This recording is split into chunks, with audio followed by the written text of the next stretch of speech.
Hey folks, and welcome back. Welcome back to me too, I guess. It has been quite a while since I made a video. I am looking to get back into making more content, but life has just been a little bit crazy lately, which I'm sure a lot of you can probably sympathize with. But I'm looking to get back into it, and in order to do that, I'm going to be changing up my style a little bit and trying some new things. In this case, that's going to mean fewer tutorial videos and more stuff that's kind of more casual like this, less scripted, and hopefully stuff that allows me to show off my process a little bit more instead of just doing, you know, A to B to C, where I can't really take any risks and I have to know ahead of time how everything is going to work. This new style will hopefully enable me to be a little more creative, be a little more playful with things. The other hope is that it will allow me to have a faster turnaround time on these videos and to hear from all of you more during the creative process. Now, to try this, what I'm going to be doing is making an entire set of terrain for the Underdark. I don't have any Underdark terrain whatsoever, and I don't think I've ever made a whole terrain set on the channel, which is a pretty big project, and will enable me to use the new format to show off my version of the creative process a little bit more. So, I'm looking forward to trying that, seeing how this works out. Let me know in the comments what you think of the new video style, and if you have anything to say about the terrain set and what's about to happen here, which I'm a little nervous about, but we'll see how it goes. Okay, so the first step for me for something like this is planning. And I have a fresh notebook to get started with. I want to make enough terrain to basically to fill a table. And that's quite a bit of work. But you also don't want to do all this and then find out that you don't have enough. So I'm going to do some ideas ahead of time for what I want and for sizes in general. I want a fair amount of large pieces, some medium pieces, some small pieces. Now, the larger pieces are going to be the most intensive to craft, the most difficult ones, and they also take up the most space on the table. They're also the thing that your players are most likely to notice is static from session to session. So I want to start with just two of the larger pieces, because they can be fun and interesting and dynamic, but they take up so much space and they're so visible that they're really going to be obvious if it's the same thing over and over. So I don't want a bunch of them. For the medium pieces, I want to do 5. And for the small pieces, I want, let's say 7. Now, the smaller pieces are going to be really quick and easy to craft, and you know, they're not up to much. They're basically scatter terrain. The medium pieces are still things that are going to have a lot of personality on their own. So I want to plan out what all of these are before moving forward into the crafting stage, or at least get some general ideas. So I'm going to do a little bit of just sketching things out and seeing what comes to mind. Now, I am no artist, so you're just going to have to bear with me a little bit while I figure this out. But the first thing I'm thinking of is, you've probably seen it in like every fantasy movie ever and every fantasy video game. I'm thinking just kind of a, like, you know, you've all seen this rock formation, sort of just a big stone arch that the heroes walk through that ends up being a, you know, someone jumps from the top and ambushes them or something like that as they go through it. And in fact, if you've played any fantasy video games or things like that, which you probably have, then you've likely seen variations of this 1,000 times, probably had your own characters walk through it 1,000 times.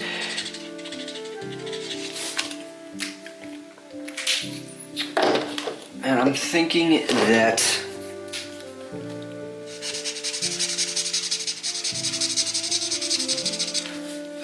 maybe it should be something actually where it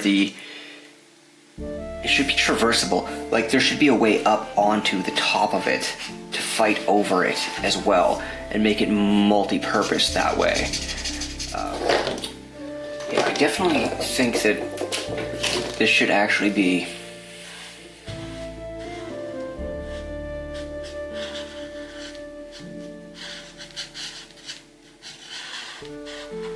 maybe a little flatter on top and then kind of a gradual slope down.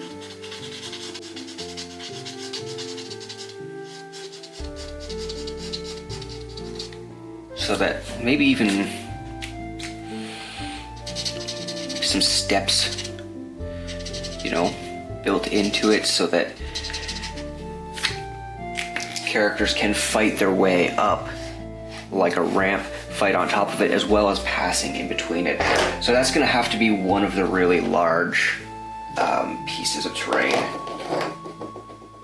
Okay, I don't know if this is this other one's a good idea or not. We will see, but I'm thinking this is going to look... I just want like something that will lay flat, kind of on the flat on the table and is really thin and could just represent like a patch of rough, rocky terrain, or maybe maybe something that's got like cracks in it. Sort of a, you know, cracks in the earth where it's split, because the Underdark goes down to multiple different levels. So something maybe where it looks like the earth is actually breaking apart and exposing some of the layers underneath the deeper sections of the Underdark where players can peer through, or things could potentially crawl up out of it, a way to you know, spawn enemies if the players are being bratty. But just a danger like that kind of hints at deeper layers of the Underdark and stuff going on beneath the surface. Could also, of course, impose movement restrictions and things like that in combat, so it has a tactical use as well.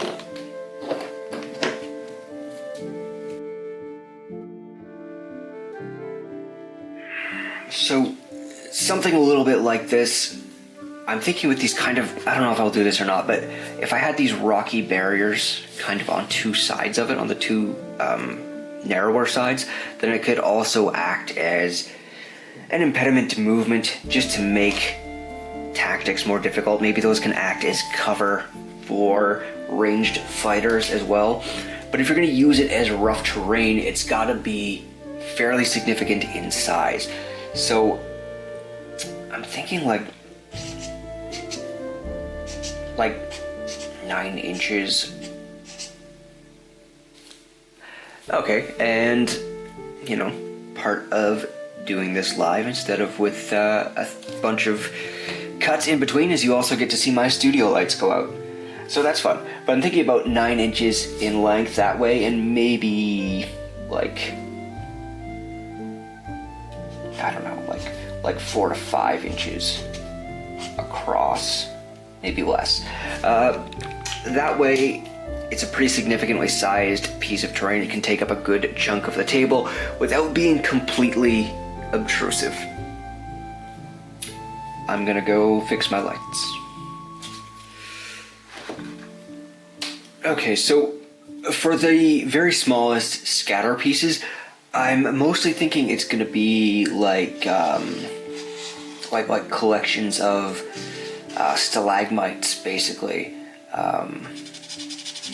Which, if you're one of those people who has trouble, you know, keeping track of which one is a stalagmite and which one is a stalactite, there's an easy way to do that. It's really simple and really awful, and that is that you just have to remember that a stalactite would never trip you, but a stalagmite. Yeah, no, I'm really sorry about that, but that horrible pun is gonna live in your head forever now, if you're anything like me, and you'll never forget again, so you're welcome.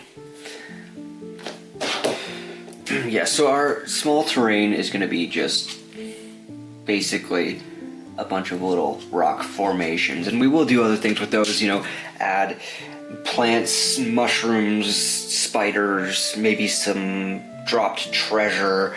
I might do like an overturned wagon or something like that, but or a cart, not a wagon.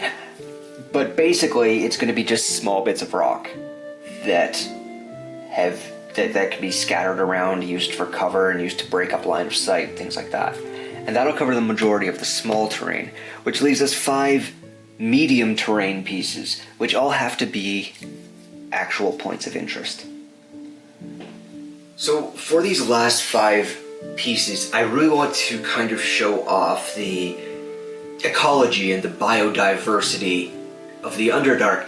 Anytime that you have a place with all these different creatures, different monsters, and different societies even growing and developing in it, it has to have certain things. You have to have, room enough for a food chain and for all the different creatures that are in that food chain to have breeding populations, to have sources of food, sources of water, sources of heat. It's important and for me fun to consider how things survive in this environment and how that shapes them. And I kind of want to bring that into these 5 pieces so that when I put this all on the table together, you get a sense of what the Underdark in the setting actually looks like, how it actually functions. Of course, the canon answer a lot of the time in D&D is magic. A wizard did it, or a god did it, or that's how the planes work in the Forgotten Realms, and that's fine. But that's not really how I run my settings, so I want to bring a little more into it than that. Okay, so for a source of food, everyone knows that one of the biggest resources in the Underdark, is mushrooms of all different types. So I'm thinking I can have one of these rocky formations that is just covered in different types of mushrooms. So it's going to be like the kind of stalagmites that we were talking about before.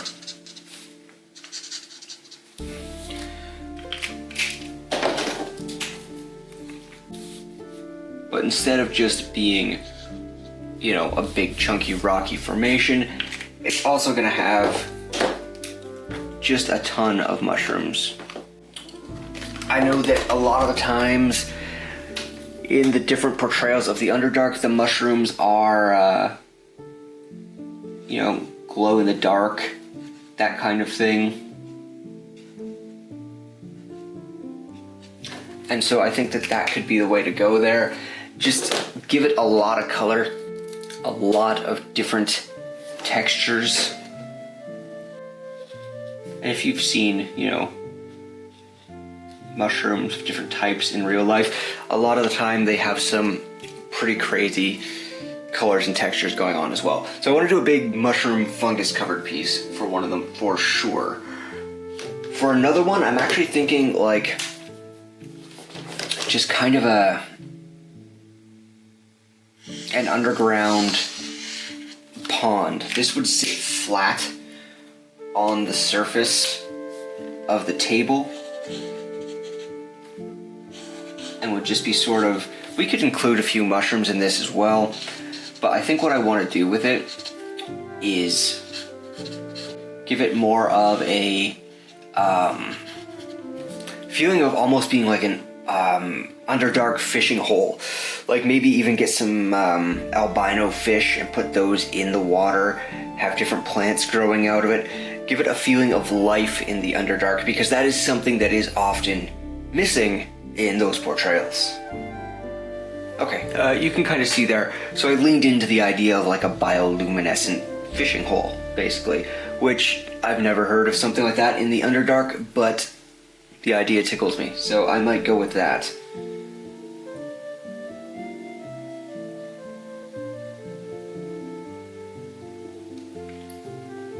Okay, what else?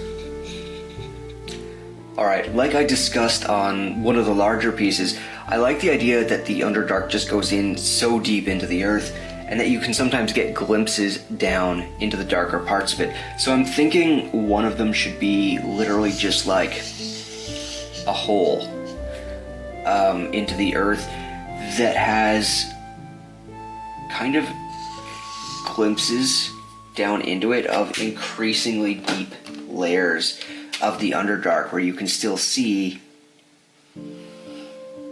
these kinds of civilization like torches and walkways and other things going on in the depths of the earth that you didn't necessarily know were there, and that maybe you can't even necessarily get to. Or you could certainly have the players see even part of their goal down in the earth. Of course, then they're going to use Featherfall and jump down there. But you know what I mean? Just something to glimpse down in the darkness that shows the vastness of the Underdark, how big this is, and that it goes on forever. Now, I don't know how to draw that, obviously. And I don't actually know how to craft that, but that's something to figure out when we get there. I'm not too worried about that just yet.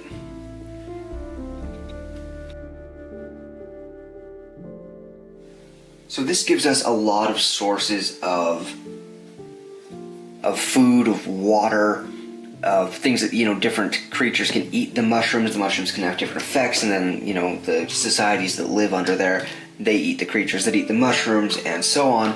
But we still need a source of heat. And I'm thinking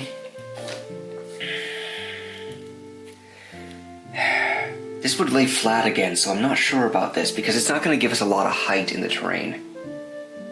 I don't know. Maybe, I was just thinking maybe a flat-lying piece of terrain that has, like, magma flows running through it. But I don't know if that's... I don't know, because I don't particularly want all of this terrain to be completely flat like that.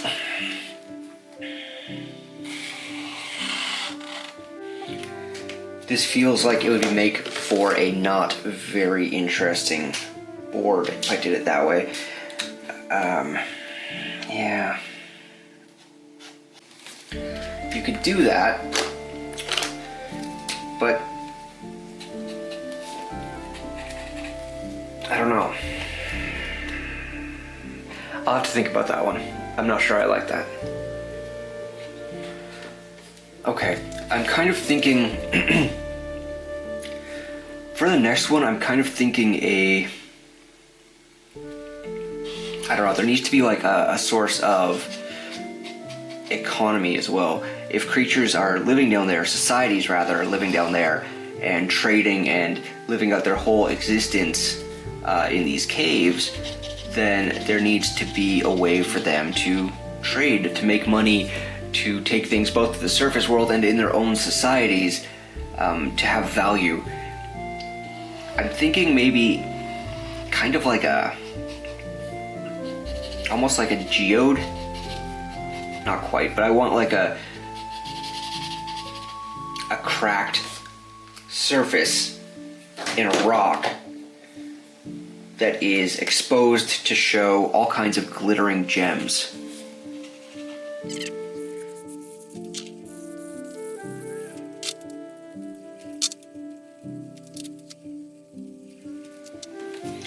Something like that. Something colorful, something bright, a hint at treasure, at danger. And if you turn it around on the table and just show the plain rock face on the other side, then, you can kind of hide that or disguise it if you don't want to show that off. But I think that implying those kinds of secrets in the Underdark is a cool idea as well, and also gives a hint at how societies might run in that environment. Okay, so that's going to be the basis for the Underdark terrain set. Now, the idea obviously, is not to get it perfect in the sketches for me. The idea for me is to start the process, to start thinking about it. And what happens then is that as I go about doing other tasks or just doing my day-to-day life stuff, the wheels are turning, I'm thinking of it in the background, and I come up with new ideas. Sort of like the bioluminescent pond that turned into a fishing hole. I wouldn't have thought of doing an Underdark fishing hole on my own, but because I started the process, the ideas build on each other. And now we've started that.